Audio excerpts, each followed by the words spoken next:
Evil Dead Rise, le nouveau reboot d'Evil Dead. Alors avant d'en parler, je vais faire rapidement un aparté sur la trilogie de Sam Raimi. Le premier apparu en 81 que j'aime beaucoup. Certes, il a mal vieilli, mais pour l'époque et même encore aujourd'hui, je trouve que c'est un film d'horreur très efficace. Evil Dead 2 qui est plus un reboot plutôt qu'une suite, qui mélange bien le côté horrifique et le côté comique. Et le 3 qui est parti en délire comique complet avec du gore. Il y en a qui sont pas fans et je le conçois, mais moi j'aime beaucoup cette trilogie. En 2013, on a eu un remake, je crois, ou un reboot, je sais plus exactement. Mais on a eu un nouveau film Evil Dead de Fede Alvarez, et je tiens à dire tout de suite aux fans, j'aime pas ce film. J'ai essayé d'aimer, j'ai essayé de comprendre en quoi le film était génial. Et ouais, il y a 2-3 points réussis. Mais je ne trouve pas que ça soit un bon film. Et après, c'est mon avis, bien sûr, si vous l'aimez, il n'y a pas de problème. Donc ce Evil Dead Rise, quand j'en ai entendu parler au début, j'étais pas très confiant. J'avais un peu peur de me dire, ah, le film va peut-être être raté. Ça va être une production qui va se faire à la va-vite, comme ça. Et est-ce que j'ai eu raison de penser ça? Non. Et on va vite comprendre pourquoi, mais on va d'abord parler de l'histoire de ce film. Bess rend visite à sa sœur Ellie qui élève seule ses 3 enfants dans un immeuble désaffecté où ils sont menacés d'expulsion. Alors que les enfants reviennent avec des pizzas, ils tombent sur le sous-sol de l'immeuble où ils y trouvent un vieux livre maudit qui semble réveiller un démon qui s'empare de leur mère Ellie et qui va s'en prendre à eux. Bess va alors devoir prendre sur elle pour protéger l'enfant qu'elle attend, y compris son neveu et ses nièces. En gros, c'est l'histoire du film globalement résumée. Et qu'est-ce que j'ai pensé de ce nouveau Evil Dead? Eh bien, je vous avoue qu'Evil Dead Rises a été terrifiant. Et je dis pas souvent ça d'un film d'horreur quand je sors au cinéma, mais là, réellement, ouais, j'ai trouvé le film réellement terrifiant et très efficace. Et pourtant, je suis quelqu'un qui est difficile à faire peur avec des films d'horreur, hein.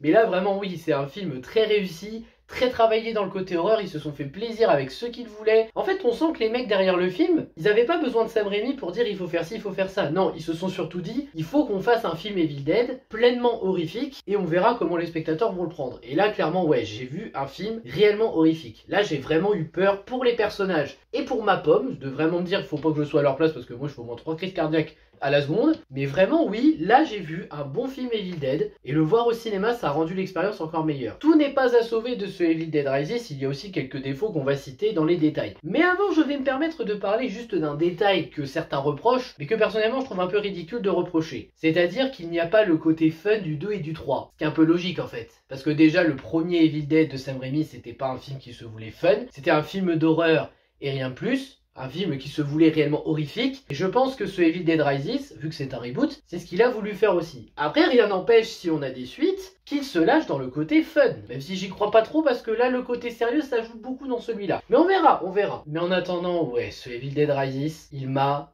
marqué. Dans les défauts, on va commencer par parler de 2 effets de mise en scène qui m'ont un peu perturbé. La première qui est présente dans la bande-annonce, c'est quand Ellie regarde sa sœur qui est en train de se faire son omelette avec les coquilles d'œufs, vous savez, et les œufs en plus. Le problème avec ce passage, je trouve, c'est pas la seule scène, d'ailleurs il y en a une autre comme ça, qui a un plan réciproque plus tard, c'est que ça fait un peu faux. Je sais pas pourquoi, mais en fait la dimension entre les deux, même si en termes de mise en scène, que t'analyses l'image, ça raconte quelque chose de très bien, je trouve que là, bizarrement, juste le plan en lui-même, il y a quelque chose qui me perturbe. Je saurais pas vous dire quoi, je trouve qu'il y a un petit effet qui me perturbe avec ce plan. Après, j'avoue, c'est du pinaillage, hein. Et sinon, le deuxième effet qui marche pas trop pour moi, vous savez que Sam Raimi, avec le premier Evil Dead, il a inventé un effet de caméra. C'est-à-dire que on avait le démon à la première personne qu'on suivait avec la caméra, qui fonçait vraiment vite, en traversant plein d'obstacles pour arriver sur sa victime. C'est comme ça que finit le premier Evil Dead d'ailleurs, et j'adore ce plan, vraiment, pour une conclusion, c'est super. Et ben là, le nouveau réalisateur a voulu refaire le même plan, mais bizarrement, ça passe pas. Peut-être parce que c'est pas en effet accéléré comme le premier Evil Dead, je sais pas, honnêtement je sais pas. Mais ça me perturbe un petit peu parce que je trouve pas ce plan très réussi même en termes d'hommage. Après encore une fois c'est du pinaillage. L'introduction est pas mal pour introduire le démon, mais j'ai un petit problème, c'est que l'introduction se passe après le film. Alors oui, ça donne envie de savoir ce qui s'est passé avant. Le problème, c'est que cette introduction ne met en scène aucun des personnages principaux qu'on connaît. Je trouve que ça ne marche pas. Ça, et surtout, comment à la fin, il ramène le personnage concerné, du genre, la facilité scénaristique. Je me suis dit non, là c'est trop facile, c'est pas possible. Ok que tu peux te permettre des choses, mais une facilité scénaristique comme ça, non, vu tout ce qui s'est passé, tu ne peux pas me faire croire ça. Donc oui, l'introduction elle est bien, mais bizarrement, les personnages random, moins la concernée, je trouve que ça marche pas. Pour question émotion, on va pas dire que ça marche, mais en même temps c'est un film d'horreur donc on va pardonner. Par contre, un autre truc que je critique, et que là je pense, le jeu d'acteur. Le jeu d'acteur est efficace dans certains plans, réellement. Vous voyez l'actrice possédée là justement dans la bande-annonce. Quand elle est possédée, elle est énorme en termes de performance. Vraiment, je suis convaincu. Mais quand elle est normale, je suis pas très convaincu. Et d'ailleurs, c'est pareil pour l'actrice qui joue Ellie et les enfants. Je les ai pas trouvés extrêmement convaincants, sauf quand ils étaient possédés. Mais c'est un peu dommage quand même parce que ça fait que le jeu d'acteur, en vrai, il est un peu moyen. Sinon, en vrai, j'ai pas grand chose à reprocher au film, hein. Tout s'en sort. Déjà, on a le personnage de Bess, on a une femme qui va attendre un enfant, qui ne sait pas quoi faire et qui demande conseil auprès de sa sœur qui a toujours solution à tout. Mais là, quand on voit ce qui arrive à sa sœur, elle va devoir apprendre à se débrouiller toute seule, notamment pour protéger son neveu et ses nièces. Elle qui, je ne dirais pas n'en a rien à faire des enfants, mais qui avant, tu sentais que les enfants c'était pas son truc. Là, elle va devoir prendre sa part de responsabilité pour élever seule son enfant et tenter de survivre avec les enfants par tous les moyens. C'est une bonne manière d'apprendre, même si je pense que ça va entraîner aussi pas mal de séances de psy pour elle si elle survit. Après, on a le personnage d'Ellie, la mère qui fait de son mieux pour élever ses 3 enfants. Une mère qui a l'air un peu cool, malgré qu'elle ait l'air un peu de souffrir du fait de devoir déménager et qu'elle n'ait nulle part où aller. Faut reconnaître que c'est une mère attachante et qu'elle arrive à devenir bien flippante. Surtout quand tu sais que tu ne peux pas être libéré du démon. Mais je pense que c'est ma connaissance des 3 premiers Evil Dead qui fait que ma peur a été renforcée pour celui-là. Y compris la tension pour les personnages. Là, la tension, vraiment, j'y ai cru du début à la fin. Et les enfants, j'ai rien à en dire. J'ai cru que j'allais les détester, mais finalement, je les aime bien. Voilà, sans plus. Malgré qu'il y en ait une qui coupe ses têtes de poupée, l'autre qui n'arrête pas de mettre sa musique à fond. D'habitude, j'aime pas ce genre de personnage, mais là, je ne sais pas pourquoi. Quand le démon arrive, j'arrive à avoir peur pour eux. Question tension, j'en ai parlé, c'est très réussi. Question mise en scène aussi, c'est très soigné. L'horreur est très efficace, que ce soit par sa mise en scène, les acteurs qui sont convaincants, possédés en tout cas, ou même quelques moments plus traumatisants que d'autres. L'acte 3, on en parlera en partie spoil. Vraiment, l'horreur, oui, elle est très efficace. Je suis convaincu. Question décor, c'est assez qualitatif aussi. Les musiques sont de qualité et réellement, il y a un énorme travail sur le son dans ce film. On sent que les sons ont été très soignés. Je dis ça, je ne l'ai pas vu en Dolby Atmos. Je l'ai vu en séance normale 2D. Et voir que les sons ont été aussi soignés pour rendre l'horreur encore plus efficace, c'est beau. C'est beau parce qu'on est vraiment dedans du début à la fin. Je crois qu'il y a même des scènes qui pourront vous perturber, voire peut-être vous cacher sous votre veste. Je sais pas, c'est une théorie.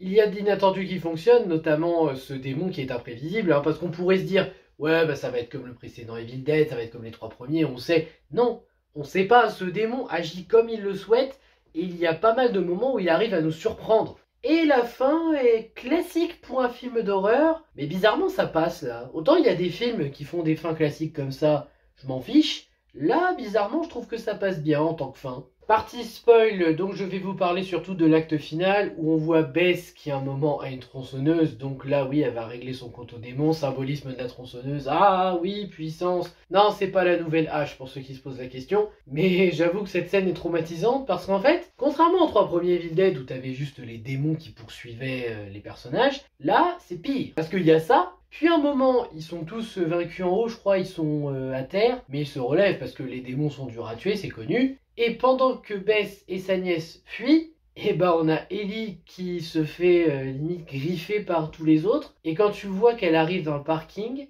vous voyez le monstre dans The Last of Us 2 dans l'hôpital que vous affrontez avec Abby, ou vous voyez la femme Twister dans The Evil Within, et ben vous avez ça. Et ça va vous traumatiser à vie.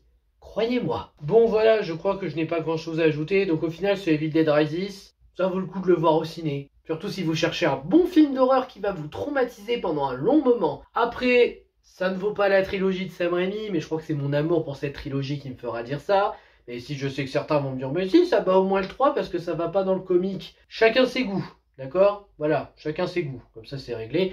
Mais moi pour ma part, ce Evil Dead Rises, j'ai aimé. J'ai aimé revenir à un chapitre horrifique classique sans avoir de fun, même si j'aime bien le fun dans les Evil Dead. J'ai aimé aussi qu'on ait un vrai film d'horreur traumatisant. J'ai aimé le fait que ça m'a marqué, que ça m'a pris du début à la fin, que j'étais dedans, que j'avais peur pour les personnages. Oui, Evil Dead Rises est une réussite pour moi. Je ne sais pas si on aura une suite, j'espère qu'il va marcher. Il mérite de faire parler de lui. Sur ce, merci à vous d'avoir regardé cette critique, n'hésitez pas à liker, à partager, à vous abonner, et je vous dis à bientôt pour une prochaine vidéo. Ciao!